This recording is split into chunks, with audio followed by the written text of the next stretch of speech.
Hello everyone. Welcome back to our channel. If you love learning smart tricks, go to Element, search Ice Hill. Click on Photo. Choose Photo. Set it full screen. Duplicate.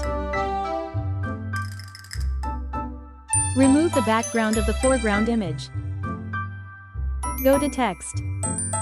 Select Heading. Drag to big. Write text. Select text, go to Font Style on top. Choose Font Style. Go to Transparency. Decrease transparency.